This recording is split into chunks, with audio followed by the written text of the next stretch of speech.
Hello my dear friend. Suzlon energy में 2024 के बाद से लगातार गिरावट हो रही थी। उसने एक बॉटम बनाया और प्राइस में उछाल आया। ये प्राइस में उछाल आने की वजह इसके क्वार्टर्स के नंबर थे। मार्च के एंड में, जब मार्च के बाद से अप्रैल में जब क्वार्टर के नंबर आए, क्वार्टर 4 के जो रिजल्ट आए उसमें हमें देखने को मिला कंपनी का रेवेन्यू और प्रॉफिट में हमें काफ़ी उछाल देखने को मिला। ठीक है, तो यहाँ पर हमें उसके बाद इन नंबर्स में उछाल के बाद से हमें यहाँ पर इसके चार्ट में भी प्राइस में काफ़ी अच्छा उछाल देखने को मिला है। तो अब हम जानेंगे कि क्या ये उछाल जो है या ये जो बढ़त है ये हमें जारी रहती मिलेगी या एक प्रीवियस हाई के बाद से प्राइस दोबारा नीचे चला जाएगा, और अगर ये ऊपर जाएगा तो कहाँ पे जाके रुक सकता है, ये संभावना भी हम इसमें देखने की कोशिश करेंगे। इसलिए मैं अपनी वीडियोज़ में मूविंग एवरेज यूज़ करता हूँ। मूविंग एवरेज क्या है कि आपको एवरेज निकाल के दे देगा। वीकली टाइम फ्रेम के अकॉर्डिंग आप लॉन्ग टर्म इन चीज़ों को यूज़ कर सकते हैं, जैसे मूविंग एवरेज 50 और मूविंग एवरेज 200। तो यहाँ पर ये दोनों चीज़ें अगर हम यूज़ करते हैं तो यहाँ पर एक चीज़ तो समझ आई थी कि जब प्राइस नीचे गिर रहा था तो इस रेंज में आके एक बार संभलने की संभावना थी। ठीक है, और उसके अलावा थोड़ा बैक में देखते हैं तो यहाँ पर प्राइस आके पहले भी रजिस्ट हुआ है।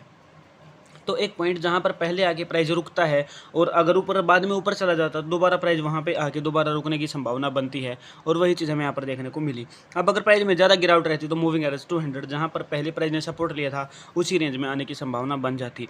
ठीक है, तो अगर हम बात करते हैं कंपनी का, जैसे कि मैंने किसी अपने दोस्त से सुना कि सुजुलोन एनर्जी में इन्वेस्ट करना चाहिए, और मैंने उसके फंडामेंटल नंबर देख लिए कि हाँ कंपनी के नंबर अब काफ़ी अच्छे हो रहे हैं, सुधर रहे हैं, तो मैं अगर हाई पे बाई कर लेता हूँ। ठीक है, मैं टेक्निकल एनालिसिस किए बिना हाई पे बाई कर लेता हूँ, तो फिर मैं क्या करूँगा, दूसरा तरीका मेरा क्या रहेगा, क्योंकि मार्केट तो नीचे गिरी तो मैं लॉस में हूँ। जैसे ही बाई किया तो मैं यहाँ पर एवरेजिंग का सोच सकता हूँ, अगर मैं स्टॉप लॉस यूज़ नहीं करता हूँ और मैं लॉन्ग टर्म के लिए इन्वेस्ट करता हूँ। ठीक है, तो यहाँ पर एवरेजिंग और उसके अलावा दूसरी एवरेजिंग इस जगह पर। ठीक है, तो अगर आप इस जगह पर एवरेजिंग की होगी, अगर आपने हाई पे बाई करके, तो अभी आज के टाइम में आप प्रॉफिट में रहे हैं। ठीक है, तो आगे क्या हो सकता है, तो आगे के लेवल्स को जानने के लिए आप इसमें पिवट इंडिकेटर भी यूज़ कर सकते हैं, पिवट पॉइंट है जिसमें भी आपको काफ़ी चीज़ों की हेल्प मिलती है। जैसे कि अगर बैक टेस्ट करते हैं तो चीज़ें हमें समझ में आती हैं। यहाँ पर देखिए प्राइस इस जगह पर संभला, इसके अलावा यहाँ पर S1 भी हमें यहाँ पर दिख रहा है जहाँ पर आप प्राइस सपोर्ट ले सकता था, उसके बाद R1। ठीक है, इस तरीके से ये हमें टारगेट दिखे। उसके बाद आप देखोगे तो प्राइस कहाँ पर जाकर रुक रहा है, फिर से रेजिस्टेंस R1 पे रुक रहा है।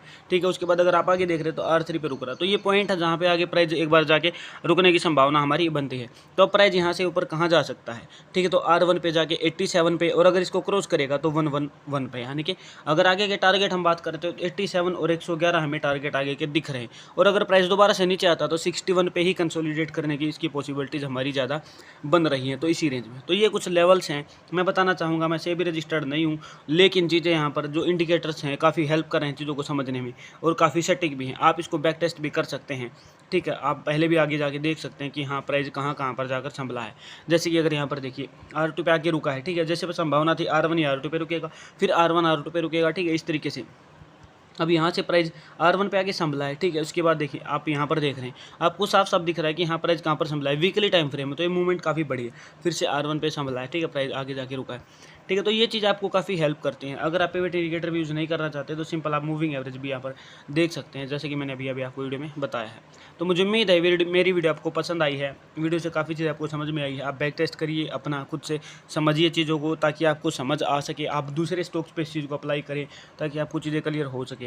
मैं फिर से बताना चाहूँगा, मैं सेबी रजिस्टर्ड नई इन्वेस्टमेंट की सलाह नहीं दे रहा हूँ, लेकिन चीज़ें जिस तरीके से काम कर रही हैं वैसे मैं आपको समझा रहा हूँ। तो मुझे उम्मीद है मेरी वीडियो आपको जरूर पसंद आई है। वीडियो पसंद है वीडियो को लाइक करें, और चैनल को सब्सक्राइब किए बिना बिल्कुल भी ना जाएं। Thank you very much.